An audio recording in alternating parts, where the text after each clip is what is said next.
আর যাদের সামনে তো লা ইউবদিনা যিনাতাহুন্না ইল্লা মা যাহারা মিনহা, এটা হচ্ছে গায়র মাহরাম আজনবীদের সামনে কেবলমাত্র বাহ্যিক পোশাক প্রদর্শন করা যাবে।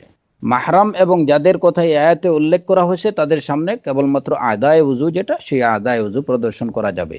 এছাড়া অন্য অঙ্গ যেগুলো, সেগুলো প্রয়োজনে প্রদর্শন করা যাবে। যেমন আমরা বললাম যে একজন নারী তার বাবা বা ভাইয়ের সামনে হয়তো নিজের বাচ্চাকে দুধ খাওয়াতে পারেন, এটা প্রয়োজনে, কিন্তু তারপরেও সব কিছুতে নিজের চক্ষুলজ্জা এটা বহাল রাখা, চক্ষুলজ্জা অবলম্বন করা, এটা তো অবশ্যই একজন মুসলিমা নারীর বৈশিষ্ট্য হওয়া উচিত। যে হয়তো শরিয়া এটুকু পারমিশন দিছে, শরীয়তে এই পারমিশনটুকু আছে, কিন্তু তাই বলে আপনি যেখানে সেখানে বাসায় যেখানে সেখানে বসে বাবা ভাই কিংবা অন্যান্য পুরুষ সদস্য যারা আছেন তাদের সামনে বসে নিজের বাচ্চাকে দুধ খাওয়াতে শুরু করলেন, হ্যাঁ, তো এটা চশমপুষির বিপরীত বা চক্ষুলজ্জার বিপরীত বিষয়। যদিও এটা না জায়েজ না, জায়েজ, শরীয়তের দৃষ্টিতে সেটা জায়েজ আছে, কিন্তু আপনাকে সব বিষয়ে ওয়ালিবাসুত তাকওয়া যালিকা খায়র, ওয়ালিবাসুত তাকওয়া যালিকা খায়র। তো লিবাসুত তাকওয়ার একটা হচ্ছে যে এই যে আল্লাহ বিরুতার পোশাক, সেই আল্লাহ বিরুতার পোশাক অন্তরের দিক থেকেও আল্লাহ বিরুতা অবলম্বন করতে হবে, এবং এরই সাথে সাথে এই যে চশমপুষি বা চক্ষু লজ্জার যে অন্তর্ভুক্ত যে বিষয়গুলা, যে শরীয়তের দৃষ্টিতে এটা জায়েজ আছে কিন্তু তারপরে এটা না করা উত্তম, এই বিষয়গুলোও কিন্তু লিবাসুত তাকওয়ার অন্তর্ভুক্ত, যে আপনি সবচেয়ে উত্তম যেটা ওইটা অবলম্বন করবেন, যালিকা খায়র, এবং সেটা হচ্ছে উত্তম। এই হলো হিজাবের বিষয়ে মূল কথাগুলো হচ্ছে এগুলোই।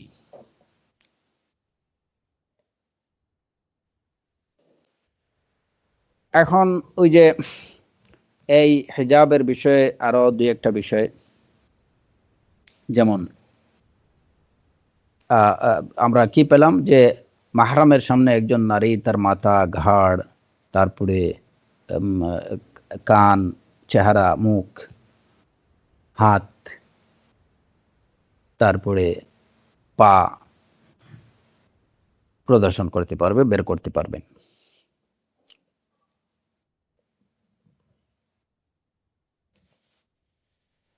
এটা হচ্ছে সাধারণভাবে, যেটা শেখ বিন বাজ রাহেমাহুল্লাহ বললেন, সাধারণভাবে এগুলা প্রদর্শন করা হয় মুসলমান ফ্যামিলিতে।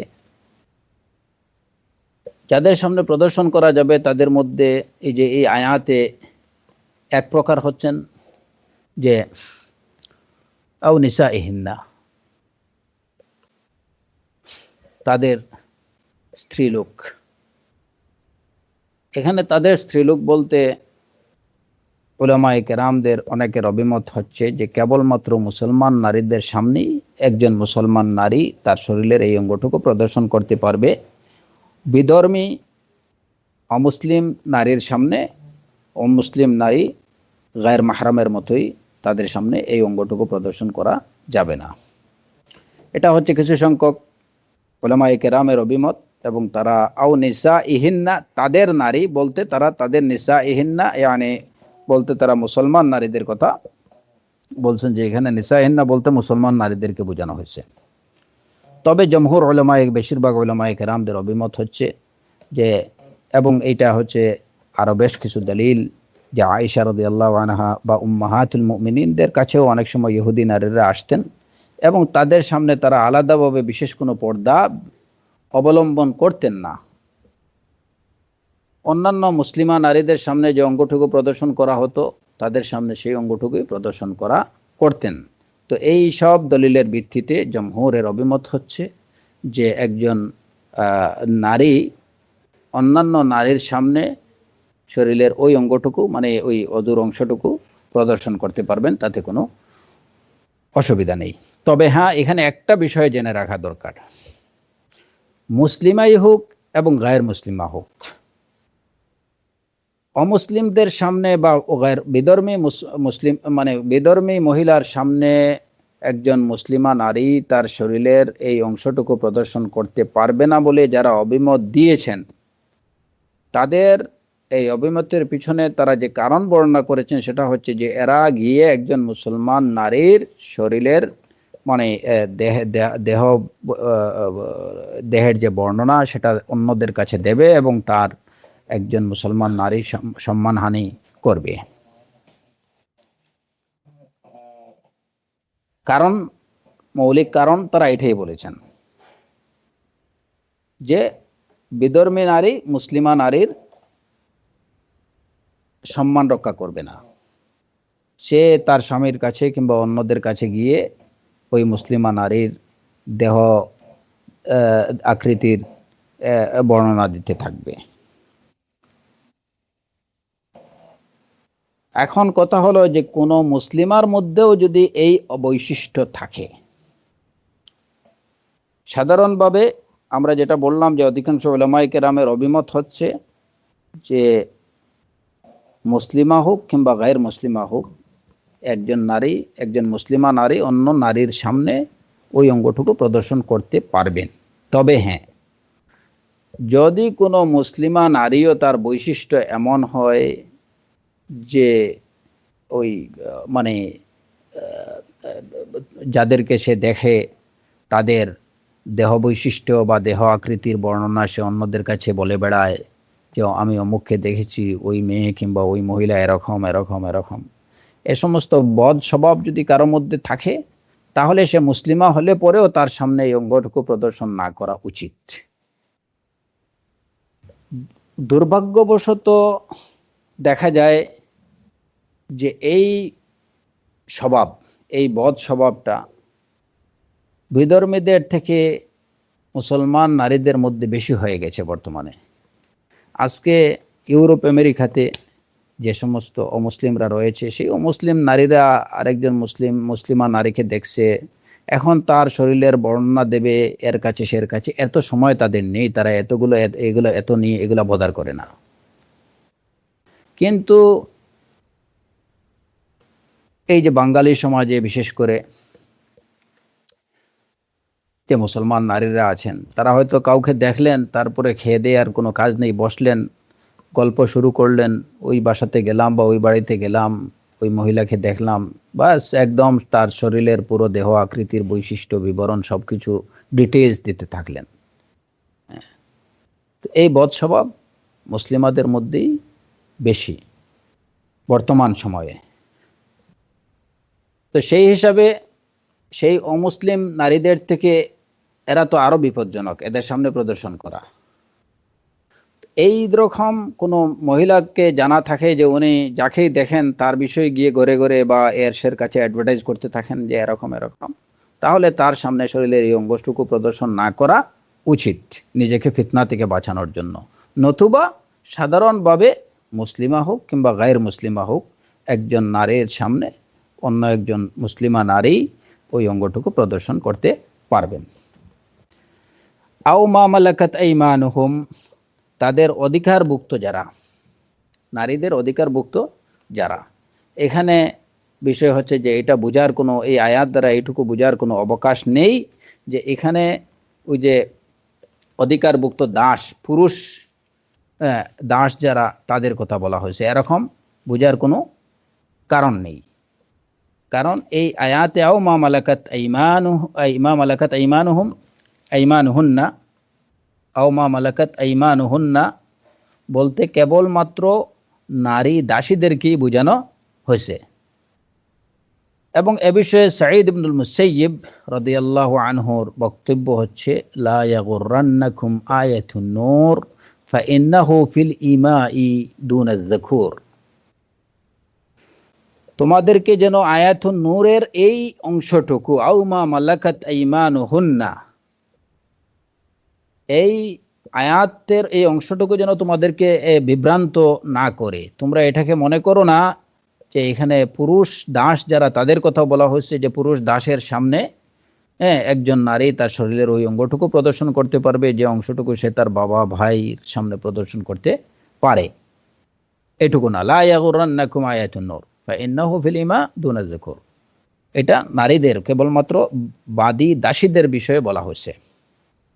অতএব এই আয়াতের প্রেক্ষিতে আও মা মালাকাত আইমানুহুন্না, এটা যেন কেউ মনে না করেন যে নিজের প্রাইভেট ড্রাইভার, বাসার কাজের ছেলে, কিংবা বাসার দারওয়ান, এদের সামনে শরীরের ওই অঙ্গটুকু তিনি প্রদর্শন করতে পারবেন, লা আবাদান, এটা কখনো না। কারণ আয়াতে ওই পুরুষদেরকে বোঝানো হয়নি। প্রথমত কথা হচ্ছে যে এরা ওই মা মালাকাত আইমানুহুন্নার মানে পর্যায়ভুক্ত না। যেমন আমাদের বর্তমানে আমরা অনেকে বাসাতে যেমন ওই যে কাজের দারওয়ান রাখা হয়, কিংবা কাজের ছেলে রাখা হয়, কিংবা প্রাইভেট ড্রাইভার রাখা হয়, এরা কিন্তু মা মালাকাত আইমানুহুন্নার অন্তর্ভুক্ত না। এরা হচ্ছে চাকরিজীবী। এই হলো আয়াতুন নূরের যতটুকু আমার খেয়াল পড়লো এই বিষয়ে। দ্বিতীয় বিষয় হচ্ছে যে আমরা এই আয়াত থেকে জানলাম যে নারীরা মাহরাম সহ আরও যেসব যাদের কথা বলা হয়েছে সূরাতুন নূরের ৩১ নম্বর আয়াতে, তাদের সামনে কতটুকু প্রদর্শন করতে পারবেন এবং গায়ের মাহরামের সামনে কতটুকু প্রদর্শন করতে পারবেন, এবং খিমার বা এই যে হিজাবের অন্তর্ভুক্ত পোশাকগুলো কি কি। আরেকটা বিষয় আমাদের জানা দরকার যে একজন নারী সালাতের মধ্যে তিনি তার পোশাক কীরকম হবে। সালাতের মধ্যেও তিনি কি মুখ ঢেকে রাখবেন না মুখ খোলা রাখবেন। এ বিষয়ে কথা হলো যে সালাতে নারীদের মুখ খোলা রাখা এটাই হচ্ছে সুন্নাহ। এ বিষয়ে কোনো ইখতিলাফ নেই। দুই হাতের মুষ্টি, মানে ওই যে হাতের তালু, কবজা থেকে নিচের অংশ, পায়ের তালু খোলা রাখা যাবে কি না, এ বিষয়ে উলামায়ে কেরামদের মধ্যে একটু দ্বিমত আছে।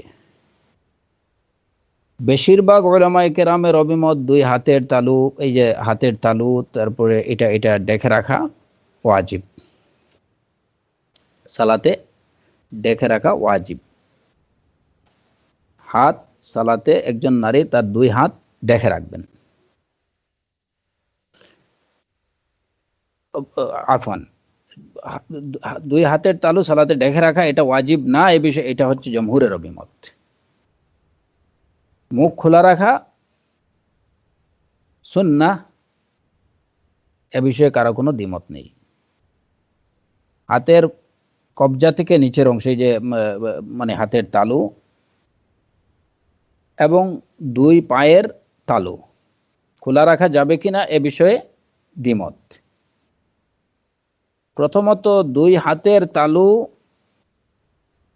খোলা রাখা এটা ওয়াজিব নয়, এটা হচ্ছে জমহুরের অভিমত। ইমাম ইবনে তাইমিয়া রাহিমাহুল্লাহর অভিমত তাই, যে সালাতে হাতের তালু ডেকে রাখা প্রয়োজন না, দরকার নেই। ইমাম আহমদ ইবনে হাম্বল রাহিমাহুল্লাহ থেকেও তার দুইটা অভিমত পাওয়া যায়। এর মধ্যে একটা অভিমত হচ্ছে যে হাতের তালু ডেকে রাখা সালাতে প্রয়োজন নেই, খোলা রাখা যাবে।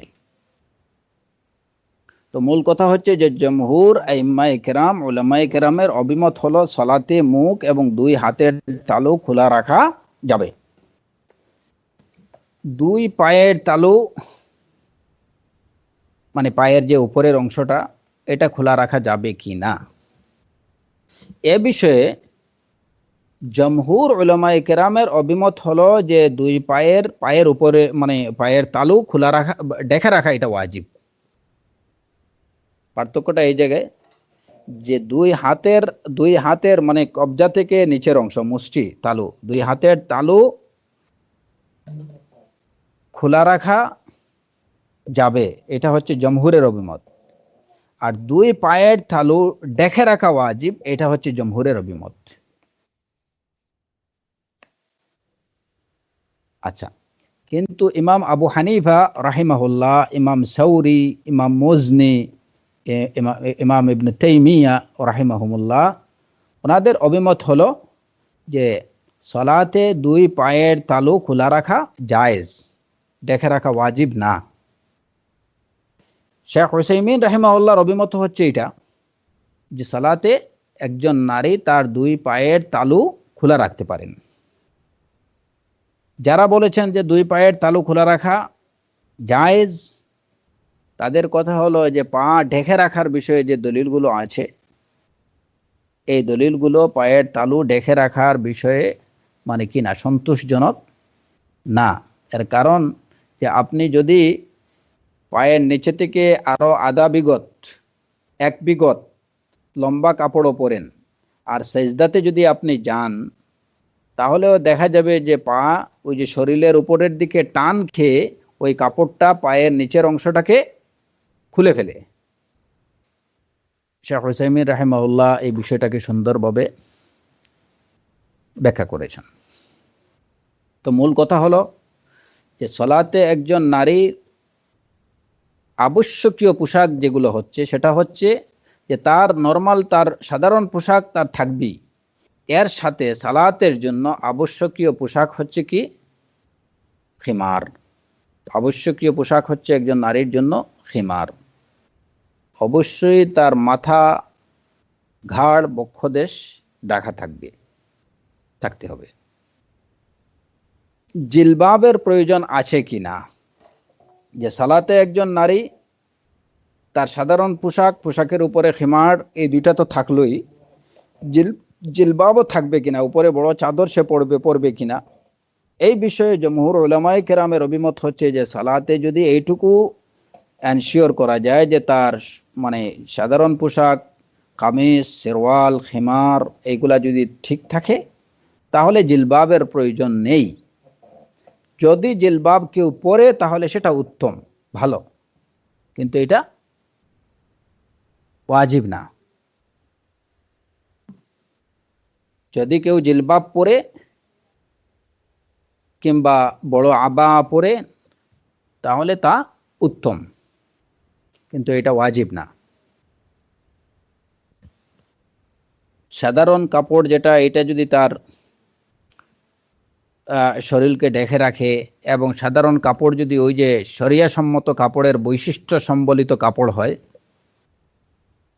কিন্তু তাহলে তার আলাদা জিলবাবের প্রয়োজন নেই। কিন্তু যদি কেউ একদম খুব পাতলা কাপড়ের কামিজ পরলো বা খুব পাতলা কাপড়ের সালোয়ার পরলো, তাহলে তার জন্য অবশ্যই উপরে জিলবাব প্রয়োজন, কিংবা উপরে বড় আবা প্রয়োজন। কারণ তার ভিতরের যে পোশাক, ওই পোশাকটা শরিয়া সম্মত পোশাক না। এই ক্ষেত্রে তার জন্য জিলবাব অথবা আবা পরা হচ্ছে ওয়াজিব। যদি তার ভিতরের পোশাক মানে তার সাধারণ পোশাকটা যদি শরিয়া সম্মত পোশাক হয়, ওই বৈশিষ্ট্যগুলো যদি থাকে, যেমন খুব হালকা না হয়, কিংবা খুব আটসাট না হয়, খুব টাইট না হয়, যেগুলো দিয়ে তার মানে যেটা পরার কারণ তার শরীরের অঙ্গ প্রত্যঙ্গগুলো বেসে উঠছে, এরকম যদি না হয়, হ্যাঁ, তাহলে আলাদা আবা কিংবা জিলবাবের প্রয়োজন নেই। তবে তার অবশ্যই খিমার থাকতে হবে, অবশ্যই তাকে খিমার পরিধান করতে হবে। যদি কোনো নারীর কাছে কিংবা কোনো পুরুষের কাছে শুধুমাত্র একটা কাপড়ই থাকে, যেমন একটা মাত্র চাদর আছে, আর কিছু নেই, তাহলে চাদরটা যদি বড় হয়, তাহলে সেই এক কাপড়েই সে সালাত আদায় করতে পারবে। কাপড়টা যদি বড় হয় তাহলে অবশ্যই সেটা দিয়ে পুরো শরীর, মাথা সহ পুরো শরীর পেঁচিয়ে নেবে। যদি পুরো শরীর, মাথা থেকে পুরো শরীর কভার করার মতো না হয়, তাহলে ওইটা দ্বারা শরীরের যতটুকু অংশ ঢাকা যায় ততটুকু সে ঢেকে নেবে। ঘাড় থেকে নিয়ে শরীরের নিচের অংশটুকু ঢেকে নেবে। যদি এটা আরও শর্ট হয় যে শরীরের এই ঘাড় থেকে নিয়ে পুরো নিচের অংশটুকু কভার দিচ্ছে না, তাহলে প্রথমত তাকে খেয়াল রাখতে হবে যে সাওয়াতাইন বা ওই যে শরীরের নাভি থেকে নিচের অংশটুকু অবশ্যই তাকে প্রথমে ঢাকতে হবে। এরপরে যদি কাপড় কাভার দেয় তাহলে উপরের অংশটুকু কাভার করতে হবে। এটা পুরুষ এবং নারী উভয়ের ক্ষেত্রেই প্রযোজ্য।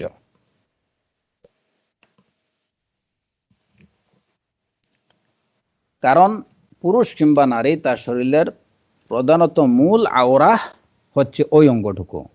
অতএব মূল অঙ্গটুকু ঢাকার পরে তাকে অন্য অঙ্গটুকু ঢাকার চেষ্টা করতে হবে। এটা হচ্ছে যে যদি কোনো কারণবশত কোনো নারীর কাছে কিংবা পুরুষের কাছে কাপড় না থাকে, কেবল এতটুকুই থাকে যেটুকু দ্বারা সে ওই অঙ্গটুকু নাভি থেকে নিচের অংশটুকু ঢাকতে পারতেছে, তাহলে ওই অংশটুকু হে ঢেকে নেবে এবং এতটুকু কাপড় পরিধান করেই সে সালাত আদায় করতে পারে।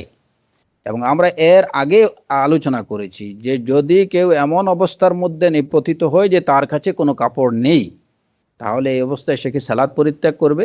অবশ্যই না। এই অবস্থায় সে যদি একাকী নির্জন জায়গায় হয়, তাহলে ওই অবস্থাতেই সে সালাত আদায় করবে। যদি তার সাথে অন্য কোনো লোক থাকে, হ্যাঁ, দেখা গেল যে একই জায়গায় কয়েকজন বিবস্ত্র অবস্থায় নিপতিত হয়েছে, তাহলে তারা বসে সালাত আদায় করবে। এই হলো হিজাব বিষয়ে মৌলিক কথাগুলো এইগুলাই।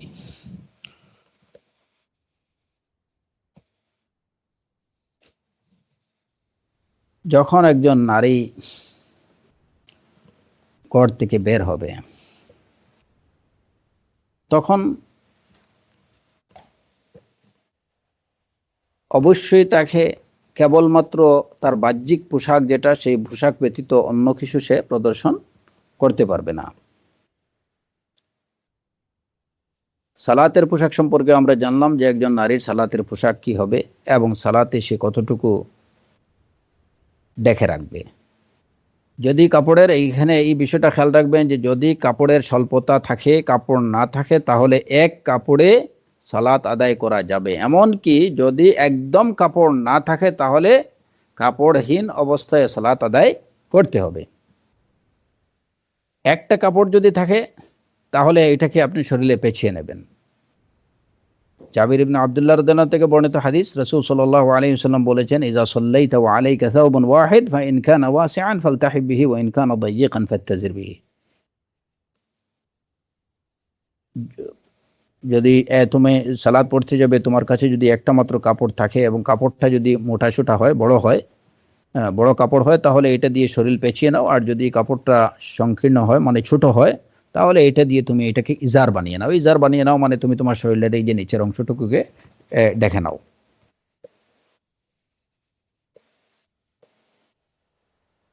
এবং খিমার, স্বাভাবিক অবস্থায় খিমার মানে মাথা খোলা রেখে একজন নারীর জন্য সালাত আদায় করা, এটা ঠিক না। খিমার বা চুল ঢেকে রাখা এটা ওয়াজিব। রাসূলুল্লাহ সাল্লাল্লাহু আলাইহি ওয়াসাল্লাম, এই যে নাসাইর হাদিস, রাসূল সাল্লাল্লাহু আলাইহি ওয়াসাল্লাম বলেছেন, লা ইয়াকবালিল্লাহু সালাতা হাইদিন ইল্লা বিখিমার। প্রাপ্তবয়স্ক কোনো নারীর সালাত আল্লাহ কবুল করবেন না তবে খিমার ছাড়া। সে খিমারহীন অবস্থায় যদি মাথা খোলা রেখে সালাত পড়ে, তাহলে তার সালাত আল্লাহ আজ্জা ওয়া জাল্লা কবুল করবেন না। মুসনাদে আহমদের হাদিস, নাসাইর হাদিস। এবং আবু দাউদের হাদিস, উম্মু সালামা রাদিয়াল্লাহু আনহা থেকে বর্ণিত, তাকে জিজ্ঞেস করা হলো ওই নারী সম্পর্কে, সুইলাত আনিল মারআতি আল্লাতী তুসাল্লি ফি খিমারিন ওয়া কামিস قالت لا بأس إذا كان الدرع يغطي قدميها। উম্মু সালামা রাদিয়াল্লাহু আনহাকে যখন জিজ্ঞেস করা হলো যে একজন নারী যদি শুধুমাত্র খিমার এবং কামিজ দিয়ে সালাত পড়ে, তাহলে তার সালাত কি হবে? তিনি বললেন যে কোনো অসুবিধা নেই, যদি তার কামিজ, তার দিরআ যেটা, যদি এমন হয় যেটা তার পাকে ঢেকে রাখে। আবা এখানে একটা বিষয় আমাদের জানা দরকার যে আবা বা জিলবাবটা, এটা পায়ের নিচে কতটুকু গড়িয়ে যাবে। যদি মানে আবা চলমান অবস্থায় পায়ের নিচ পর্যন্ত যদি ঢেকে রাখে, তাহলে সেটা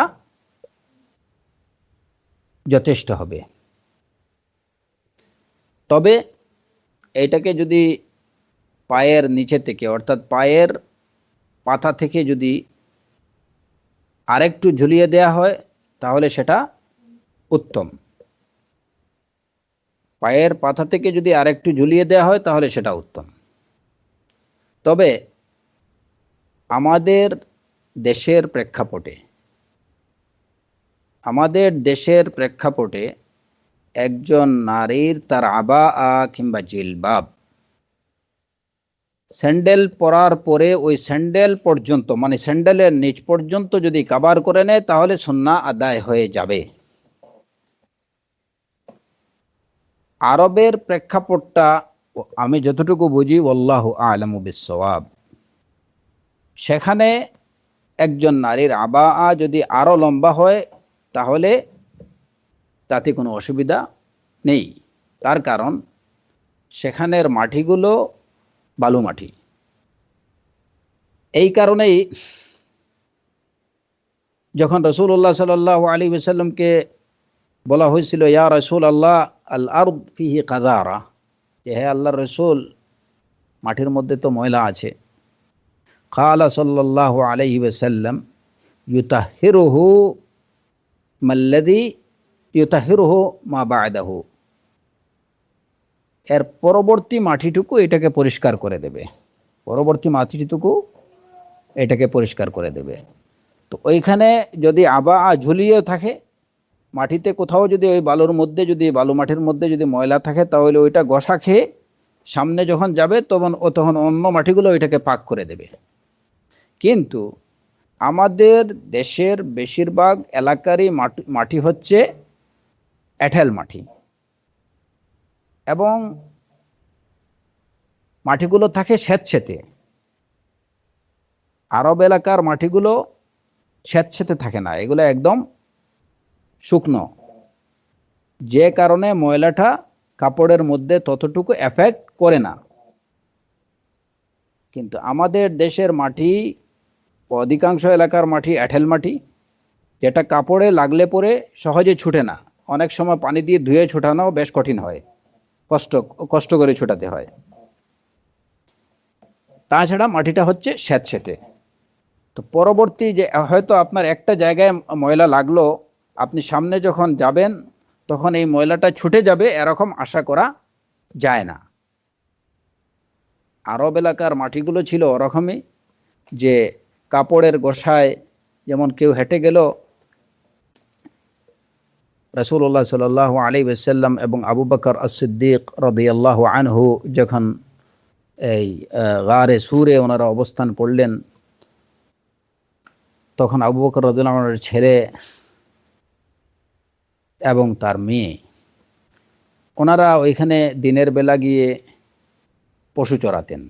তো এর কারণ ছিল এইটুকুই, যে ওনাদের চলে যাওয়ার যে পদচিহ্নটা যেন পরবর্তী ওই জায়গায় দিয়ে, ওই রাস্তা দিয়ে যখন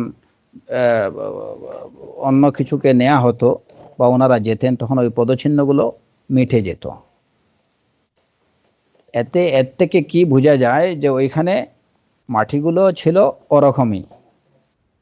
কিন্তু আমাদের দেশের মাটি হচ্ছে অন্যরকম, বেশিরভাগ এলাকার মাটি হচ্ছে অন্যরকম, যে আপনার পায়ের চিহ্ন যদি কোথাও পড়ে, তাহলে এটা এরকম না যে পিছন থেকে আপনি হয়তো ওই দিক দিয়ে যদি অন্য কেউ যায়, তাহলে পিছন দিক থেকে কিছু মাটি বা বালু এসে ওই জায়গাটাকে ভরে দেবে, এরকম না। যদি এরকম হয় তাহলে এই ক্ষেত্রে আবাকে বা জিলবাবকে ঝুলিয়ে রাখাটাই হবে সুন্নাহ। কিন্তু আমাদের দেশের মাটি ওরকম না। প্রাক বা প্রাচীন আরবে কবিতা থেকেও বোঝা যায় যে ওইখানের মাটি ছিল ওরকম। যেমন এই যে সাবউ মুআল্লাকাতে একটা কি আছে, কবিতা আছে, খারাজতু বিহা তামশি তাজুররু ওয়ারাআনা আলা আথারাইনা যাইলা মিরথিন মুরহালি। এইখানে কবি বলছে যে খারাজতু বিহা, সে তার ওই যে রাতের অন্ধকারে সে তার প্রেমিকাকে নিয়ে বের হয়ে গেছে। সে বলছে আমি তাকে নিয়ে বের হলাম তামশি তাজুররু ওয়ারাআনা আলা আসারাইনা যাইলা মিরতিন মুরহালি। আমরা যেদিকে হেঁটে যাচ্ছি আমাদের পদচিহ্নের উপরে সে তার কাপড়ের আঁচলকে টেনে নিয়ে যাচ্ছে। কাপড়ের আঁচলকে টেনে নিয়ে যাচ্ছে, এর কারণ হচ্ছে যে ওই কাপড়ের আঁচলের টানে পদচিহ্নগুলো মুছে যাচ্ছে। তারা কোন দিকে যাচ্ছে প্রেমিক প্রেমিকা যেন ধরা না খায় সেই ব্যবস্থা করে যাচ্ছে। খরাজতু বিহা তামশি তাজুররু ওয়ারাআনা আলা আসারাইনা যাইলা মিরতিন মুরহালি। কিন্তু আমাদের দেশে কিন্তু বেশিরভাগ এলাকাতে মাটি ওরকম না। ওইদিকে যদি কেউ যায় এবং পদচিহ্নগুলো যদি ঠিকঠাক মতো, যদিও বাংলাদেশে বা মানে আরবদের মধ্যে পদচিহ্ন অনুসরণ করার যে এই শক্তি, যেটা এই প্রতিভা অন্য দেশের লোকদের মধ্যে এটা নেই। আরবরা তারা পদচিহ্ন খুব ভালোভাবে অনুসরণ করতে পারতেন। আলা কুল্লি হাল, এটা আমাদের বিষয় না। আমাদের আলোচনার বিষয় হচ্ছে যে যদি একজন নারী তার আবা আমাদের দেশের প্রেক্ষিতে যদি এতটুকু হয় যে তার স্যান্ডেল পরার পরে স্যান্ডেলের নিচ পর্যন্ত কভার করে, তাহলে সেটাই তাতে সুন্নাহ আদায় হয়ে যাবে।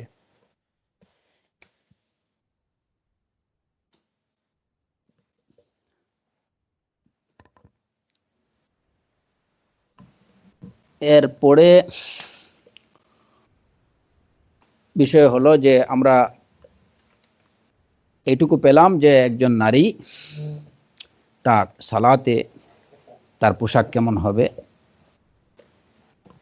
আরেকটা বিষয় জানা দরকার যে নারীদের মসজিদে যাওয়ার বিষয়ে। মসজিদে যখন যাবেন ওনারা কিভাবে যাবেন? প্রথমত মসজিদে যাওয়ার বিষয়ে কথা হচ্ছে যে যদি কোনো মুসলিমা নারী মসজিদে সালাত আদায় গিয়ে করতে চান তাহলে তিনি করতে পারেন, সেটা পারমিশন আছে।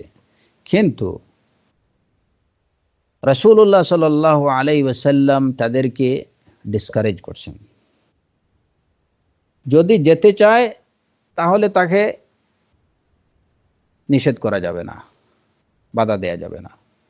কেননা রাসূলুল্লাহ সাল্লাল্লাহু আলাইহি ওয়াসাল্লাম বলেছেন, সহিহ বুখারী এবং মুসলিমের হাদিস, লা তামনাউ ইমা আল্লাহি মাসাজিদ আল্লাহ ওয়া ইযা ইসতাযানাত ইমরাআতু আহাদিকুম ইলাল মসজিদ ফালা ইয়ামনাহা। যে আল্লাহর বান্দীদেরকে আল্লাহর মসজিদ থেকে নিষেধ করো না, বিরত রাখো না। যদি তোমাদের কারো স্ত্রী মসজিদে যেতে চায় তাহলে তাকে নিষেধ করো না। আবু দাউদের বর্ণিত হাদিসের কি ভাষ্য হচ্ছে, লা তামনাউ নিসাআকুম আল মাসাজিদ ওয়া বুয়ুতুহুন্না খায়রুল লাহুন্না। তোমাদের মহিলাদেরকে তোমরা মসজিদে যেতে বারণ করো না, তবে তাদের বুয়ুতুহুন্না খায়রুল লাহুন্না, সালাতের জন্য তাদের ঘর হচ্ছে উত্তম। মুসনাদে আহমদ এবং তাবারানীতে বর্ণিত হাদিস, উম্মু হুমায়দ আস-সাঈদিয়া রাদিয়াল্লাহু আনহা থেকে বর্ণিত হাদিস, তিনি বলেছেন, একবার বললেন, ইয়া রাসূলুল্লাহ ইন্নী উহিব্বুস সালাত মা'ak। মুসলমান নারীরা খুব ভালো করে খেয়াল করবেন এই হাদিসের দিকে। উম্মু হুমায়দ আস-সাঈদিয়া রাদিয়াল্লাহু আনহা একবার রাসূলুল্লাহ সাল্লাল্লাহু আলাইহি ওয়াসাল্লামকে বললেন, ইয়া রাসূলুল্লাহ ইন্নী উহিব্বুস সালাত মা'ak, আমি আপনার সাথে সালাত আদায় করতে পছন্দ করি।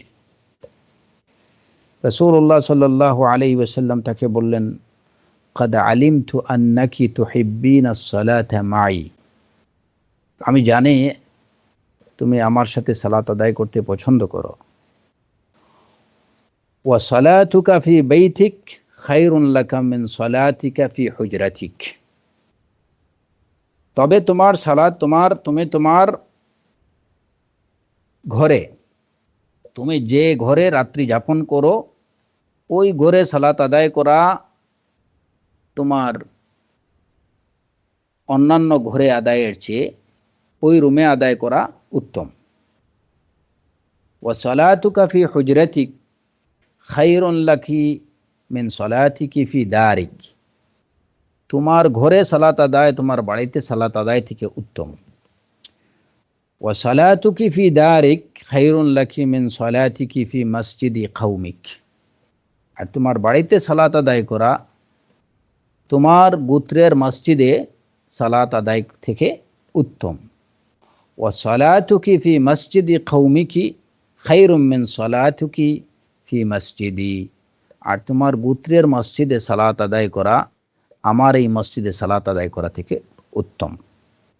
হাদিস হাসানুন লিগাইরিহি, সাহিহ তিরমিজিতে বর্ণিত হাদিস, এবং কেউ কেউ বলছেন এটা হাদিসুন হাসান। এই হাদিসগুলোর প্রেক্ষিতে শরিয়তের যে রুলিং হচ্ছে, নারীরা যদি মসজিদে গিয়ে সালাত আদায় করতে চান তাহলে তারা করতে পারেন, তবে তাদের জেনে রাখা উচিত যে তাদের সালাতের জন্য সর্বোত্তম স্থান হচ্ছে তাদের ঘরের নিজের কুঠির, যেখানে তিনি নিজে বাস করেন, ওই ঘরে সালাত আদায় করা হচ্ছে তার জন্য সবচেয়ে উত্তম।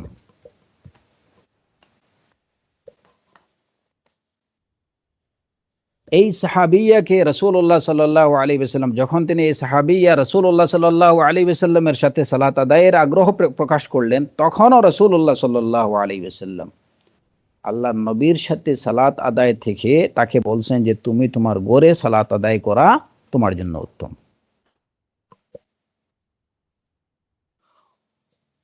অতএব যেখানে রাসূলুল্লাহ সাল্লাল্লাহু আলাইহি ওয়াসাল্লাম তার নিজের সাথে সালাত আদায় করা থেকেও একজন নারীকে তার ঘরে সালাত আদায় করা উত্তম বলেছেন, সেখানে আমাদের বর্তমান ফিতনার সময়ে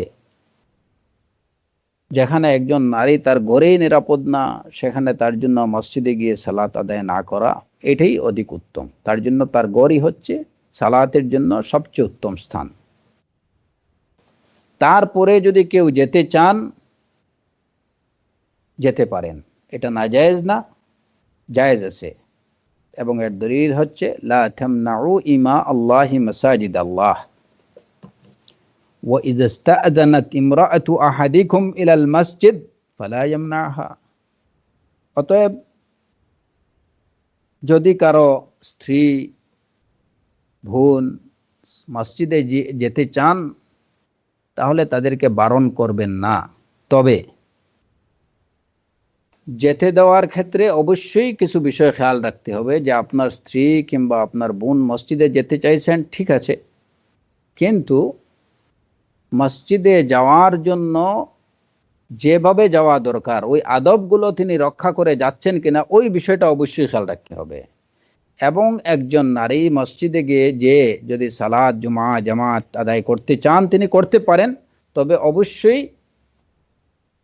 মসজিদে যাওয়ার বা ঘর থেকে বের হওয়ার এবং মসজিদে যাওয়ার যে আদবগুলো, সেই আদবগুলো অবশ্যই তাকে রক্ষা করে যেতে হবে, নতুবা তাকে যাওয়ার পারমিশন দেয়া যাবে না, এবং তার জন্য ওই আদবগুলা রক্ষা না করে মসজিদে যাওয়া কোনোভাবেই জায়েজ হবে না।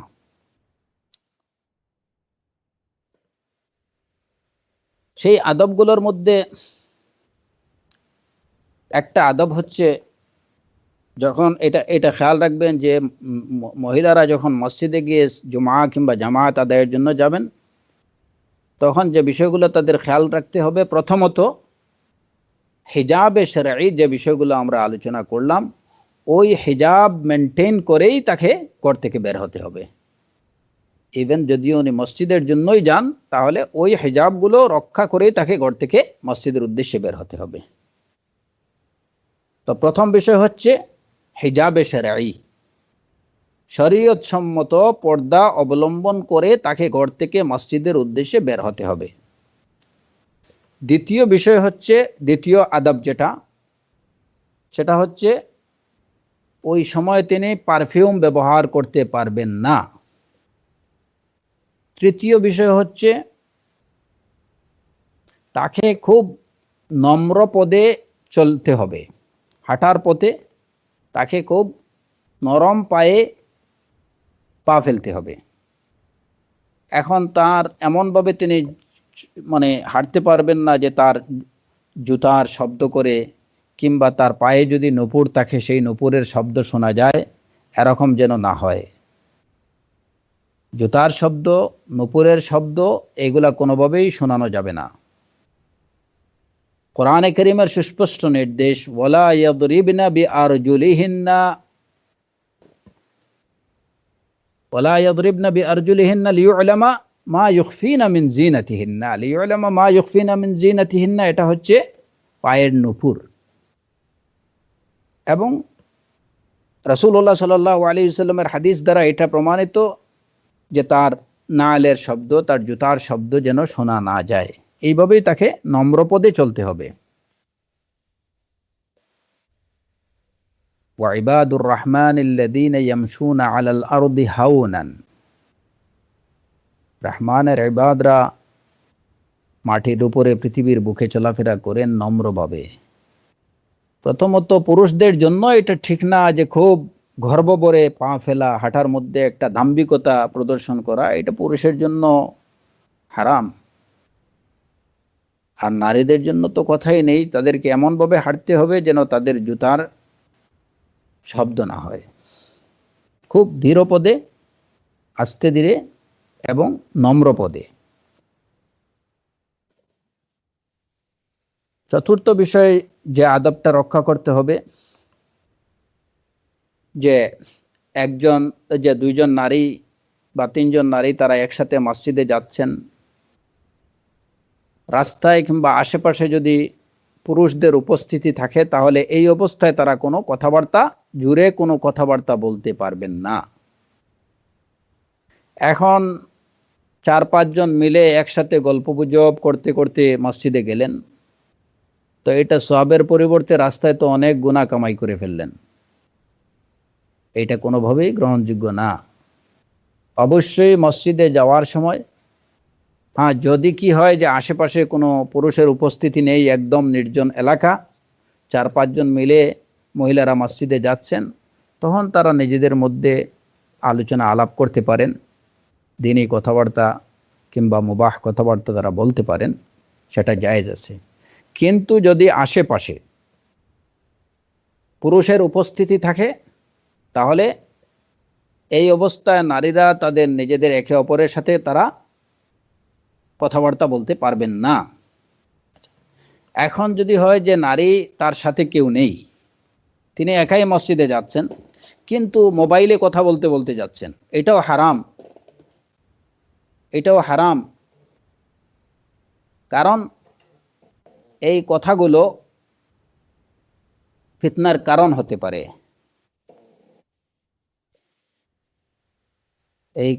এই কথাগুলো ফিতনার কারণ হতে পারে। এটা এই আদবের দিকে খেয়াল রাখতে হবে। যদি এখানে একটা বিষয় যে হারাম বলতে, যদি নারী মোবাইলে কথা বলছেন এমন কারোর সাথে যার সাথে তার কথা বলা উচিত না, তাহলে সেটা তো অবশ্যই হারাম। কিংবা তার কথাবার্তা যদি হয় বেদিনী কথাবার্তা, তাহলেও সেটা হারাম। যদি তার কথাবার্তা হয় দ্বীনী কথাবার্তা, তাহলেও এই ক্ষেত্রে তার আদব হচ্ছে যে তিনি যদি আশেপাশে, তিনি যে পথ দিয়ে যাচ্ছেন, আশেপাশে যদি পুরুষদের উপস্থিতি থাকে, তাহলে তাকে মুখ বন্ধ করে যাওয়াটা হচ্ছে আদব। এই ক্ষেত্রে যদি তিনি হয়তো একটু উঁচু স্বরে কথা বলেন, সেটা যদিও হারাম না, কিন্তু এটা অপছন্দনীয় বিষয়, আদবের বিপরীত, শিষ্টাচারের বিপরীত। কারণ যদি আওয়াজটা, মোবাইলেই কথা বলছেন এবং তার আওয়াজটা এতটুকু খিতে হয় যে আরেকজন আশেপাশে কোনো পুরুষের কানে যাচ্ছে, তাহলে এটা তার জন্য ফিতনার কারণ হয়ে যেতে পারে। তো সেই হিসাবে এটা মাকরুহ, এটা ঠিক না। এই অবস্থায় এটা হারাম বলতে একদম সুস্পষ্ট হারাম বলে যদিও গণ্য না হয়, কিন্তু অবশ্যই সেটা কি অপছন্দনীয় বিষয়। তো মসজিদে যাওয়াকালীন সময় এই বিষয়গুলো খেয়াল রাখতে হবে যে যদি কয়েকজন মহিলা একসাথে যান, আশেপাশে পুরুষের উপস্থিতি থাকে, তাহলে নিজেদের মধ্যে গল্পগুজব করে যাওয়া এটা ঠিক না, এটা আদবের খেলাফ। তারা মসজিদে যাবেন, ওই সময় কোনো কথাবার্তা বলবেন না। এখান তো যদি কিছু বলতে হয় তাহলে এমনভাবে বলবেন যে তাদের সাউন্ড যেন আশেপাশে অবস্থানরত পুরুষের কানে বা আশেপাশে যারা যে অন্যান্য পুরুষরা যারা চলছেন হাঁটছেন তাদের কানে যেন না পৌঁছায়। মোবাইলে কথা যদি বলতেই হয় একান্ত হালাল কথাবার্তা, তাহলে অবশ্যই এমনভাবে বলতে হবে যাতে পাশের কোনো পুরুষের কানে সেই শব্দ না যায়। পঞ্চম বিষয় হচ্ছে যে একজন নারী তিনি যদি বিবাহিত হয়ে থাকেন তাহলে মসজিদে যাওয়ার বা বের হওয়ার জন্য তাকে তার স্বামীর অনুমতি নিতে হবে। অবিবাহিত হয়ে থাকেন তাহলে তার পরিবারে বিদ্যমান তার বাবা কিংবা তার ভাইয়ের অনুমতি তাকে নিতে হবে। ষষ্ঠ বিষয় হচ্ছে যে মসজিদে যাওয়ার জন্য পুরুষের ভিড় ঠেলে সামনে এগিয়ে যাওয়া যাবে না। সপ্তম বিষয় হচ্ছে এই যে আসা যাওয়ার পথে তাকে অবশ্যই হায়া অবলম্বন করে চলতে হবে। তার চলাফেরার মধ্যে ভদ্রতা থাকবে, নম্রতা থাকবে, লজ্জাশীলতা থাকবে। একদম মানে যে পুরুষদেরকে ঠেলে সামনে যাচ্ছেন কিংবা রাস্তার একদম মধ্যখানে দিয়ে বেপরোয়াভাবে চলাফেরা করছেন, এরকম যেন না হয়। কারণ না রাসূলুল্লাহ সাল্লাল্লাহু আলাইহি ওয়াসাল্লাম বলছেন, আলাইকুন্না বিহাফাতি তুরুক, তোমরা রাস্তার কিনারা দিয়ে যাও। রাসূল সাল্লাল্লাহু আলাইহি ওয়াসাল্লামের এই নির্দেশ পাওয়ার পরে সাহাবিয়ারা তারা একদম মানে রাস্তার এমন কিনারা দিয়ে যে একদম দেয়ালের সাথে তাদের পিঠ ঠেকে যেত, ওইভাবে দেয়াল ঘষে তারা চলতেন। তো মোট কথা হচ্ছে যে আসা যাওয়ার পরে পথে তার চলাফেরাটা হতে হবে পরিপূর্ণ লজ্জাশীলতার সাথে, এর মধ্যে নম্রতা, ভদ্রতা, লজ্জাশীলতা থাকতে হবে। একদম বুক ফুলিয়ে মাথা উঁচু করে হ্যাঁ খুব দ্রুত পদে এগিয়ে যাওয়া, এইগুলা হায়ার বিপরীত বিষয়। অষ্টম বিষয় হচ্ছে চোখকে নত রাখতে হবে, নিচের দিকে রেখে যেতে হবে, চলতে হবে। কুল্লিল মুমিনাত ইয়াগযুযনা মিন আবসারিহিন্না, তারা যেন তাদের চোখকে নত রাখেন। আতর ব্যবহার করা যাবে না, কাপড়ে মসজিদে যাওয়ার সময় পারফিউম ব্যবহার করা যাবে না। রাসূলুল্লাহ সাল্লাল্লাহু আলাইহি ওয়াসাল্লাম বলেছেন, ইযা শাহিদাত ইহদাকুন্নাল ইশা ফালা তুতাইয়িব তিলকাল লাইলা ওয়া আইয়ুমা ইমরাআতিন আসাবাত বখুরান ফালা তাশহাদ মা'ানা আল ইশা আল আখিরা। সহিহ মুসলিমের হাদিস, রাসূলুল্লাহ সাল্লাল্লাহু আলাইহি ওয়াসাল্লাম বলেছেন, যখন তোমাদের কেউ এশার সালাতে উপস্থিত হয় তাহলে ওই রাতে যেন সে ঘ্রাণের যুক্ত কিছু ব্যবহার না করে, এবং যে নারী কোনো ঘ্রাণ বা সুগন্ধি জাতীয় কিছু ব্যবহার করলো তাহলে সে যেন আমাদের সাথে এশার সালাতে উপস্থিত না হয়। এখন এই হাদিসের প্রেক্ষিতে কেউ যদি বলেন যে তাহলে শুধুমাত্র এশার সালাতে গেলে ওই সময় পারফিউম ব্যবহার করা যাবে না, তাহলে জোহর আসরের সালাতে পারফিউম ব্যবহার করা যাবে বা অন্য সালাতে পারফিউম ব্যবহার করা যাবে না? এটাও না। কারণ আবু দাউদের হাদিস হচ্ছে রাসূলুল্লাহ সাল্লাল্লাহু আলাইহি ওয়াসাল্লাম বলছেন, আইয়ুমা ইমরাআতিন ইসতা'তারাত ফামাররাত আলা কওমিন লিয়াজিদু রিহাহা ফাহিয়া জানিয়া। অনেক কঠিন হাদিস। যে নারী সুগন্ধি ব্যবহার করলো ফামাররাত আলা কওমিন, এবং কোনো কওম জনগোষ্ঠীকে অতিক্রম করে গেল যাতে করে তার শরীরে ব্যবহৃত ওই সুগন্ধির ঘ্রাণ তারা পায়, ফাহিয়া জানিয়া, তাহলে ওই নারী হচ্ছে ব্যভিচারিণী। আবু মুসা আশআরী রাদিয়াল্লাহু আনহু থেকে বর্ণিত হাদিস, আন্না নবী সাল্লাল্লাহু আলাইহি ওয়াসাল্লাম قال কুল্লু আইনিন জানিয়া والمرأة إذا استعطرت فمرت بالمجلس فهي كذا وكذا يعني زانية। যে প্রত্যেক চক্ষুই হচ্ছে ব্যভিচারী, এবং নারী যখন সে সুগন্ধি ব্যবহার করে কোনো মজলিস অতিক্রম করে, তাহলে সে এই অর্থাৎ ওই নারী জানিয়া, ব্যভিচারিণী। আবু হুরায়রা রাদিয়াল্লাহু আনহু থেকে বর্ণিত হাদিস, এবং এটা হচ্ছে আবু দাউদের হাদিস, হাদিস হাসান। লা তামনাউ ইমা আল্লাহি মাসাজিদ আল্লাহ ওয়ালাকিন লিয়াখরুজনা তাফালাত, ওয়ালাকিন লিয়াখরুজনা আও লিয়াখরুজনা তাফালাত, যে আল্লাহর বান্দীদেরকে মসজিদ থেকে বারণ করো না, তবে তারা যেন বের হন। লায়াখরুজনা তাফালাত, তাফালাত হচ্ছে গায়রু মুতাতায়্যিবাত, তাফালাত অবস্থায় তারা যেন বের হন। তাফালাত অবস্থায় বের হওয়ার অর্থ হচ্ছে, তাফালাতের দুইটা অর্থ, এবং দুইটা অর্থই এই ক্ষেত্রে প্রযোজ্য। একটা হচ্ছে গায়রু মুতাতায়্যিবাত, সুগন্ধি ব্যবহার মুক্ত, সুগন্ধি ব্যবহার মুক্ত অবস্থায় যেন তারা বের হন। এবং তাফালাতের আরেকটা অর্থ হচ্ছে গায়রু মুতাগায়্যিরাতির রিহ, যে সাধারণ গায়র মুতাগায়্যিরাতুর রিহ মানে তাদের শরীরে যেন শরীরের স্বাভাবিক ঘ্রাণ যেটা, এই ঘ্রাণটা যেন পরিবর্তিত না হয়। মানে শরীরের যে স্বাভাবিক অবস্থা, সেই স্বাভাবিক অবস্থার বিপরীত কোনো ঘ্রাণ যেন না থাকে। তো স্বাভাবিক অবস্থা যেটা, সেটা হচ্ছে যে শরীরে সাধারণত কোনো কি নেই, সুগন্ধি নেই, কোনো দুর্গন্ধ নেই। এটাই হচ্ছে তাফালাত, স্বাভাবিক অবস্থা।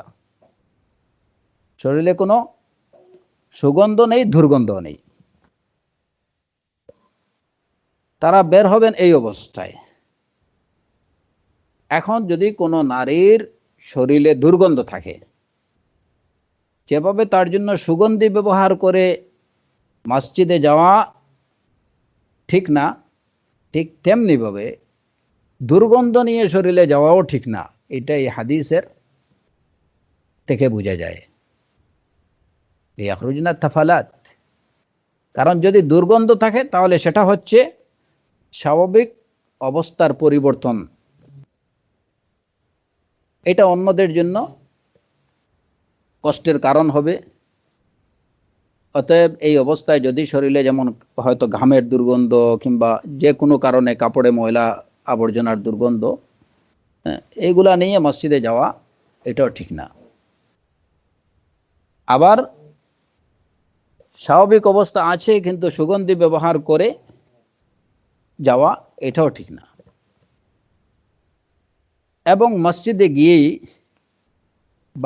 বাড়ি থেকে হয়তো হিজাব, নিকাব, জিলবাব সব কিছু ব্যবহার করে, পরিপূর্ণ শরীয়ত সম্মত পর্দা ব্যবহার করেই রওনা হলেন, কিন্তু মসজিদে গিয়েই একদম মাথার কাপড় চোপড় ফেলে দিয়ে একদম নিজের বাসার মতো বা নিজের বাড়ির মতো অবস্থা ধারণ করা, এটাও ঠিক না। কারণ ওইটা আপনার বাড়ি না, ওইটা আপনার ঘর না। আর আপনার ঘর ছাড়া অন্য কোনো ঘরে গিয়ে এইভাবে একদম খোলামেলা হয়ে যাওয়া, এটা ঠিক না। রাসূলুল্লাহ সাল্লাল্লাহু আলাইহি ওয়াসাল্লাম এ বিষয়ে নিষেধ করছেন যে নারী যেন তার নিজের ঘর ব্যতীত অন্য ঘরে গিয়ে কাপড় চোপড় খুলে ফেলে না দেয়, মানে নিজের সৌন্দর্য প্রদর্শনের জন্য। আইয়ুমা ইমরাআতিন খালাআত সিয়াবাহা ফি গায়রি বাইতি যাওজিহা ফাকাদ হাতাকাতিস সিত্র বাইনাহা ওয়া বাইনা রাব্বিহা। রাসূলুল্লাহ সাল্লাল্লাহু আলাইহি ওয়াসাল্লাম বলেছেন, যে নারী তার কাপড় খুলে রাখলো ফি গায়রি বাইতি যাওজিহা, নিজের স্বামীর ঘর ব্যতীত অন্য কোনো ঘরে, ফাকাদ হাতাকাতিস সিত্রা বাইনাহা ওয়া বাইনা রাব্বিহা, তাহলে সে তার এবং তার রবের মধ্যে পর্দা ছিন্ন করলো। তো অনেকেই আছেন, অনেক নারীরা, অনেক মহিলারা মসজিদে যাওয়ার সময় তারা পর্দা অবলম্বন করেই গেলেন। মসজিদে যাওয়ার পরে সব মহিলারা একত্রিত হলেন, কাপড় চোপড় খুলে রেখে একদম নিজের বাসাবাড়ির মতো গল্প গুজব করা বা ওইভাবে কাপড় চোপড় খুলে রাখা, এটা ঠিক না। কারণ এটা আপনার বসবাসের গড় না, এটা আপনার স্বামীর গড় না। তবে হ্যাঁ, একজন নারী অন্যান্য নারীর সামনে ততটুকু খুলতে পারেন যতটুকু আমরা কিছুক্ষণ আগে আলোচনা করলাম, সেটুকু করতে পারেন। কিন্তু যখন মসজিদে যাবেন তখন অবশ্যই এই আদবগুলো রক্ষা করা উচিত, যে এখানে আপনি গল্পগুজবের জন্য আসেননি, কিংবা নিজের সৌন্দর্য তাবররুজের জন্য, নিজের সৌন্দর্য অন্য নারীদের সামনে প্রদর্শনের জন্য আসেননি। হাতে নেইল পালিশ দিয়ে, তারপরে লিপস্টিক দিয়ে সাজগুজ করে মসজিদে আসা, এটা মসজিদে আসার আদবের সম্পূর্ণ বিপরীত, সম্পূর্ণ পরিপন্থী বিষয়। প্রথমত এই বিষয়টা বুঝতে হবে যে আপনাদেরকে, নারীদেরকে মসজিদে আসা থেকে ডিসকারেজ করা হয়েছে, অনুৎসাহিত করা হয়েছে। আপনাদের জন্য, সালাতের জন্য সবচেয়ে উত্তম স্থান হচ্ছে আপনাদের ঘর। তারপরেও যদি আপনারা আসতে চান তাহলে অবশ্যই এই বিষয়গুলো, এই আদবগুলো রক্ষা করে মসজিদে আসতে হবে। তাহলেই হয়তো জামা এবং জমাতে শরিক হওয়ার যে সবটুকু অর্জন করতে পারবেন। নতুবা পাপ, পুণ্যের বদলে পাপই বেশি কামানো হবে। অতএব সাবধান। প্রথমত এই যে অনেকে আর্টিফিশিয়াল যে সমস্ত রং ব্যবহার করেন, এইগুলা তো স্বাস্থ্যের জন্য অবশ্যই বিপজ্জনক। দ্বিতীয়ত হচ্ছে এগুলার বেশিরভাগই হচ্ছে ওয়াটার রেসিস্টার, পানি প্রতিরোধকারী। তো আপনি সালাত আদায় করবেন, আপনাকে অজু করতে হচ্ছে, কিছুক্ষণ পরেই জোহরের পরে আপনার আসরের পরে মাগরিবের জন্য আপনি হাতে নেইল পালিশ ব্যবহার করলেন, এটাকে কি দিয়ে উঠাবেন? অনেক সময় হাতের কাছে রিমুভার নেই, উঠাতে পারছেন না, সালাতের ওয়াক্ত কি হয়ে যাচ্ছে। এই সব বিষয়গুলো সুবহানাল্লাহ, একজন মুসলিমের জন্য এটা কোনোভাবেই উচিত না। তারপরে আপনি মসজিদে আসছেন, এটা হচ্ছে আল্লাহ আজ্জা ওয়াজাল্লার সামনে নিজের খুশু। সালাত হচ্ছে খুশু এবং খুজু প্রদর্শনের সর্বোচ্চ আমল, যে আমলের দ্বারা বান্দা তার রবের প্রতি সর্বোচ্চ বিনয় প্রদর্শন করে। তো ওই জায়গাতে আপনি একদম সেজেগুজে আসলেন, এই সাজগুজ কাকে দেখাবেন? মসজিদে এসেই আবার নিজেরা গল্পগুজব শুরু করলেন। আপনি কি পরে আসছেন, আপনি আপনার নিজের সাজগুজ অন্যান্য নারীদের সামনে প্রদর্শন করতে শুরু করলেন। ওয়ালা তাবাররাজনা তাবাররুজাল জাহিলিয়াতিল উলা, এরকম সাজগুজ প্রদর্শন করা থেকে আপনাকে নিষেধ করা হয়েছে। অতএব এই বিষয়গুলো যদি খেয়াল না রাখা হয় তাহলে আপনি দেখবেন যে মসজিদে আসার দ্বারা আপনার পুণ্য থেকে পাপের কাজগুলোই বেশি হয়ে গেল। সুতরাং মসজিদের যে আদবগুলা, প্রথমত সেই আদবগুলা রক্ষা করতে হবে। মসজিদে দুনিয়াবি কথাবার্তা, আসার পরেই অনেক নারীরা দেখা যায় যে সালাত আদায় করতে আসছেন, কিংবা কোনো লেকচার শুনতে আসছেন, এসে তারা দুনিয়াদারি নিজেদের পারিবারিক আলাপ আলোচনা শুরু করছেন। সুবহানাল্লাহ, এটা কোনোভাবেই এটা কাম্য না। এই মসজিদ, এটা হচ্ছে আল্লাহর ঘর, এখানে আপনার ঘরের আলোচনা করার জন্য না। ফি বুয়ুতিন আযিনাল্লাহু আন তুরফা ওয়া ইউযকারা ফিহা ইসমুহু, আল্লাহর ঘরে আল্লাহর জিকির করার জায়গা। ওইখানে আপনার বাসার গল্প, হ্যাঁ, আপনার বাড়ির গল্প করার, আপনার হাজব্যান্ডের গল্প করার জায়গা এখানে না, এখানে আল্লাহর জিকিরের জায়গা। অতএব মসজিদে যখন আসবেন অবশ্যই পুরা সময় আল্লাহর জিকির, তিলাওয়াতুল কোরআন, তাসবিহ, তাহমিদ এবং সালাতের মধ্যে এই সময়টুকু কাটাবেন। নারীরা নিজেদের মধ্যে গল্পগুজব শুরু করবেন না। এবং আপনাকে মনে রাখতে হবে যে আপনি আসছেন আল্লাহর কাছে নিজের সর্বোচ্চ বিনয় প্রদর্শনের জন্য। অতএব আপনার পোশাক আশাক, আচরণ, আসা যাওয়া, চলাফেরা, কথাবার্তা, এগুলোর মধ্যে যেন কোনো ধরনের নম্রতা বিরোধী কোনো আচরণ প্রকাশ না পায়। সব কিছুর মধ্যেই যেন থাকে হায়া, সব কিছুর মধ্যেই যেন থাকে নম্রতা, লজ্জাশীলতা। তাহলেই হয়তো আল্লাহ চাহে তো আপনি মসজিদে আসার, জুমা বা জামাতে শরিক হওয়ার সওয়াবটুকু অর্জন করতে পারবেন। আরেকটা বিষয় হচ্ছে যে অনেক নারীরা জুমার সালাতে, হয়তো জামাতের সালাতে অনেকে কম অংশগ্রহণ করেন, জুমার সালাতে অনেকে যান। আপনারা যেতে চান, যদি আপনাদের পরিবারের পক্ষ থেকে পারমিশন থাকে তাহলে আপনারা যেতে পারেন, কোনো অসুবিধা নেই। তবে আমি আমাদের দেশের প্রেক্ষাপটে বলছি যে আপনি যে মসজিদে জুমার সালাত আদায়ের জন্য যাচ্ছেন, ওইখানে যে খতিব থেকে খুতবা শুনছেন, তার কথাগুলো আপনার দ্বীনের জন্য হুমকির কারণ হতে পারে, আপনার ঈমানের জন্য খতরনাক হতে পারে। কারণ বেশিরভাগ আমাদের মসজিদগুলোতে বেশিরভাগ খতিবদের যে খুতবাগুলো, অধিকাংশ মসজিদেই আরবি খুতবা দেয়া হয়।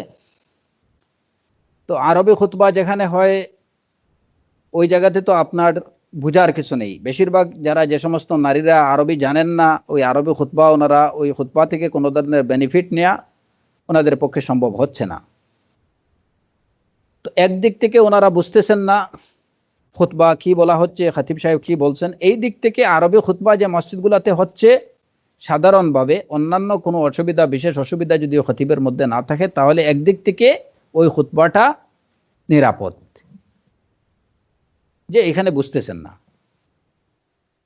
আবার যেহেতু বুঝতেছেন না, অতএব ওইখানে যে মসজিদে জুমার জন্য যে তিনি কোনো বেনিফিট নিতেও, তেমন কোনো বেনিফিট নিতেও পারছেন না। আবার যে সমস্ত মসজিদগুলোতে, কিছু কিছু মসজিদগুলোতে যেখানে বাংলা আরবি মিক্সচার খুতবা হয়, যেখানে খুতবাগুলো বোঝা যায়, ওইখানের খতিবদেরা তাদের খুতবাতে যে কথাগুলো বলেন,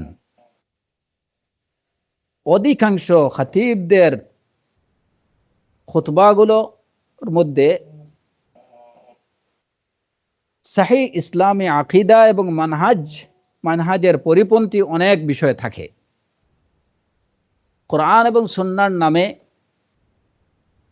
খতিবের মুখ থেকে যখন আপনি এরকম কিছু শুনবেন, ওইটা যদি আপনার মনে গেঁথে বসে, তাহলে সেটা আপনার আকিদার জন্য, আপনার ইমানের জন্য এটা হুমকির কারণ হতে পারে, ক্ষতির কারণ হতে পারে। অতএব দুই দিক থেকেই আমরা সমস্যার মধ্যে আছি। আমাদের নারীরা দুই দিক থেকেই সমস্যা, এবং এই সমস্যাটা শুধু নারীরা না, পুরুষরাও। খতিবদের দ্বারা যে সমস্যাগুলোর সম্মুখীন হয়ে থাকেন সামিঈনরা, লিসনাররা, যে বেশিরভাগ খতিবদের বয়ানের মধ্যে উল্টাপাল্টা অনেক কথাবার্তা থাকে। তারা জেনে না জেনে, না বুঝে কোরআন এবং সুন্নাহর নামে, এমনকি যে সমস্ত মসজিদগুলোতে বাংলা খুতবা দেয়া হয়, সেই মসজিদগুলোর খতিব সাহেবরাও কোরআন সুন্নাহর নামে অনেক উল্টাপাল্টা কথাবার্তা বলছেন। এবং যাদের আকিদা এবং মানহাজের দিক থেকে তো অবশ্যই তারা বেশিরভাগ খতিবরা মানহাজের দিক থেকে তারা পথভ্রষ্ট, মানহাজের দিক থেকে পথভ্রষ্ট, এবং অনেকের আকিদার মধ্যেও রয়েছে অনেক মারাত্মক সমস্যা। তো এই তাদের যে আকিদা এবং মানহাজের ভ্রান্তিগুলো তাদের কথাবার্তার মধ্যে, তাদের খুতবার মধ্যেও এগুলা ফুটে ওঠে। লিসেনাররা এই কথাগুলোর দ্বারা আক্রান্ত হয়ে থাকেন, তারা এগুলোকে হক মনে করবেন, এটাই স্বাভাবিক। তো যদি তারা এই বাতিলটাকে হক মনে করেন এবং এটা তাদের মনের মধ্যে যদি স্থান পেয়ে যায়, তাহলে এইটা থেকে বেরিয়ে আসা, এই ভুল থেকে বেরিয়ে আসা পরবর্তীতে অনেক কঠিন হয়ে যায়। এই কারণে আমাদের দেশের প্রেক্ষাপটে আমি বলছি যে এই যে ফিতনাটা বা এই সমস্যাটা পুরুষদের ক্ষেত্রে, পুরুষদের জন্য রয়েছে।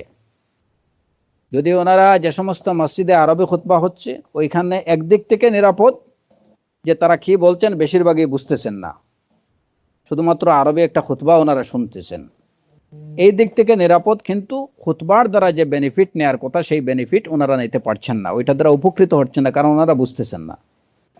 আর যে খুতবাটা ওনারা বুঝতেছেন, ওইটার মধ্যে রয়েছে বিভিন্ন ধরনের, অধিকাংশ খতিবদের খুতবার মধ্যে রয়েছে অনেকগুলো সমস্যা। ভুল ত্রুটি, অপব্যাখ্যা কিংবা জ্ঞান ছাড়া কথাবার্তা, দলিল ছাড়া কথাবার্তা, ওই দিক থেকে এটা আরো মারাত্মক।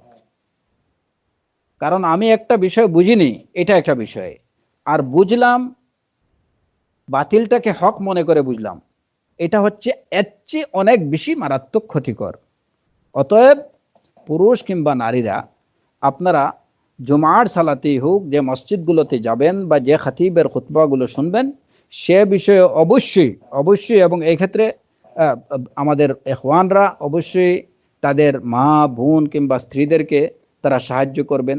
আপনারা জেনে বুঝে যে তারা যদি একান্তই জুমার সালাতে যেতে চান, তাহলে কোন মসজিদগুলোতে যাওয়া তাদের জন্য নিরাপদ কিংবা কোন খতিবের খুতবা শোনা তাদের জন্য নিরাপদ, এই বিষয়টা আপনারা ভালো করে জাস্টিফাই করে, হ্যাঁ, তারপরে ওনাদেরকে যেতে দেবেন এবং নিজেরাও যাবেন।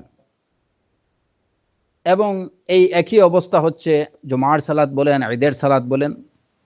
যদি কোরআন এবং সুন্নাহ ভিত্তিক বিশুদ্ধ কথাবার্তা, সহি এবং সহি আকীদা এবং মানহাজের কথাবার্তাগুলো যদি জানার সুযোগ থাকে, যে সমস্ত মসজিদে গেলে পরে সুযোগ থাকবে, যদি ঈদগাহের মাঠে গেলে বিশুদ্ধ কথাবার্তাগুলো জানার সুযোগ থাকে এবং বিভ্রান্তিতে নিপতিত হওয়ার সন্দেহ না থাকে, তাহলে সেখানে আমাদের নারীরা যেখানে দ্বীনি ইলম থেকে অনেকটাই দ্বীনি ইলম অর্জনের সুযোগ আমাদের দেশের নারীদের জন্য যেহেতু অনেক কম এবং এই সুযোগটা অনেক সংকীর্ণ, সেই হিসাবে জুমার সালাহ কিংবা ঈদের সালাতে গেলে পরে যদি কিছুটা দ্বীনি বিষয়ে জানার সুযোগ থাকে, সহি বিষয়গুলো সহিভাবে জানার সুযোগ থাকে, তাহলে তাদের সেখানে যাওয়া ভালো, তারা সেখানে যেতে পারেন। এবং এ বিষয়ে পুরুষরা তাদেরকে অবশ্যই পুরুষদের সহযোগিতা করা উচিত।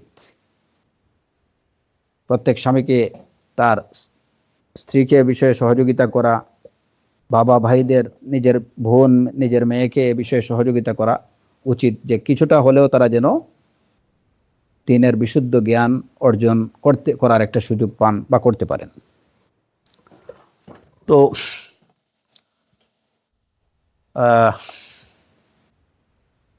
এই হলো মসজিদে যাওয়ার বিষয় এবং মসজিদে যাওয়ার জন্য যে আদবগুলো রক্ষা করা নারীদের জন্য উচিত, সে বিষয়ে মোটামুটি ভাবে কিছুটা আমি আপনাদের সামনে তুলে ধরলাম। আর এখানে একটা কথা বলতে চাই, যে যেখানে সালাতের জন্য যদি কোনো নারী বের হতে চান, তাহলেও তাকে যেখানে এই বিষয়গুলো বা এই আদবগুলো রক্ষা করে যেতে হয়, সেখানে সালাতের বাহিরে অন্য কোথাও যাওয়ার ক্ষেত্রে এই বিষয়গুলা যে প্রযোজ্য হবে, এটার এ বিষয়ে আর কোনো প্রশ্নের অবকাশ নেই। সালাতের জন্য মসজিদে যাওয়ার জন্য যদি এই বিষয়গুলো, এই আদবগুলো রক্ষা করে যেতে হয়, তাহলে বাইরে অন্য কোথাও যেতে হলে তা তো অবশ্যই অবশ্যই এই বিষয়গুলো রক্ষা করতে হবে। এবং আমরা গত আলোচনায় আমরা এটুকু বলছি যে ইসলাম সম্পর্কে কারো এরকম ভুল বোঝার কোনো অবকাশ নেই যে ইসলাম নারীদেরকে ঘর থেকে বের হতে দেয় না, তাদেরকে ঘরে আবদ্ধ করে রাখে, এরকম বোঝার কোনো কারণ নেই। ওয়াকারনা ফি বুয়ুতিকুন্না ওয়ালা তাবাররাজনা তাবাররুজাল জাহিলিয়াতিল উলা, এই আয়াতই হচ্ছে এ বিষয়ে সুস্পষ্ট প্রমাণ যে ইসলাম নারীদেরকে ঘরে আটকে রাখে না। যদি তাই হতো, তাহলে আয়াতের পরবর্তী অংশ ওয়ালা তাবাররাজনা তাবাররুজাল জাহিলিয়াতিল উলা এইটুকু বলা হতো না। কারণ যেখানে ঘর থেকেই বের হচ্ছে না, তাহলে আর তবররুজ করবে কোথায়? তো আয়াতের পরবর্তী অংশটুকু এইটুকু কি করছে, যে প্রয়োজনে নারীরা ঘর থেকে বের হতে পারে, ইসলাম সেই পারমিশন দিয়ে রাখছে। তবে অপ্রয়োজনে, বিনা প্রয়োজনে তারা যেন ঘর থেকে বের না হয়। এমনকি সালাতের জন্য মসজিদে না যেয়ে ঘরে সালাত আদায় করারই হচ্ছে তাদের জন্য সবচেয়ে উত্তম।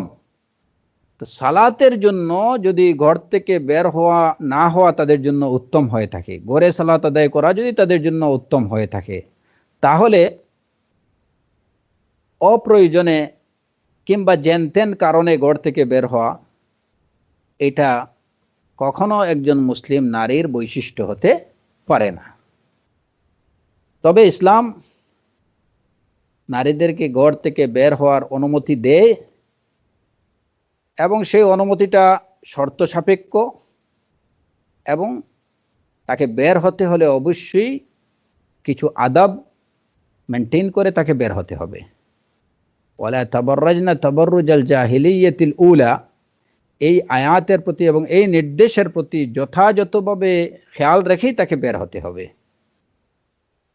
এবং কোন কোন ক্ষেত্রে নারীরা বের হতে পারেন, ইসলামের ইতিহাসে এইভাবে নারীরা বের হয়েছেন, সাহাবিয়ারা বের হয়েছেন, কিভাবে বের হয়েছেন, কেন বের হয়েছেন, এ বিষয়ে ইনশাআল্লাহ আল্লাহ আজ্জা ওয়া জাল যদি তৌফিক দেন তাহলে আগামী পর্বে আমরা এই বিষয়ে কিছুটা আলোচনা করব। এবং সেই আলোচনার উদ্দেশ্য হবে এইটুকু যে যাদের ধারণা ইসলাম সম্পর্কে যে ইসলাম নারীদেরকে একদম অন্ধকার কুঠিরে আটকিয়ে রাখে, তাদের এই ধারণার আল্লাহ চাহে তো যদি কিছু অবসান হয়, তো সেই উদ্দেশ্যেই আমরা এই বিষয়ে পরবর্তী কিছুটা আলোচনা করব এবং এর সাথে আরও কিছু বিষয় থাকবে ইনশাআল্লাহ। আল্লাহ আজ্জা ওয়া জাল আমাদের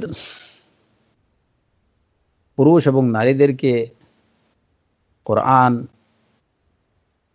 কোরআনের নির্দেশগুলো, তা আল্লাহ সুবহানাহু ওয়া তাআলা তার নির্দেশগুলোকে আমাদের যথাযথভাবে অনুসরণ করার তৌফিক দিন। রাসূলুল্লাহ সাল্লাল্লাহু আলাইহি ওয়াসাল্লামের সুন্নাহ জীবনের সর্বক্ষেত্রে মেনে চলার তৌফিক দিন এবং শরিয়াতে ইসলামিয়াকে জীবনের সর্বক্ষেত্রে অনুসরণ করার তৌফিক দিন। ওয়া আখিরু দাওয়ানা আনিল হামদুলিল্লাহি রাব্বিল আলামিন ওয়া সাল্লাল্লাহু আলা নাবিয়্যিনা মুহাম্মদ ওয়া আলা আলিহি ওয়া সাহবিহি আজমাইন।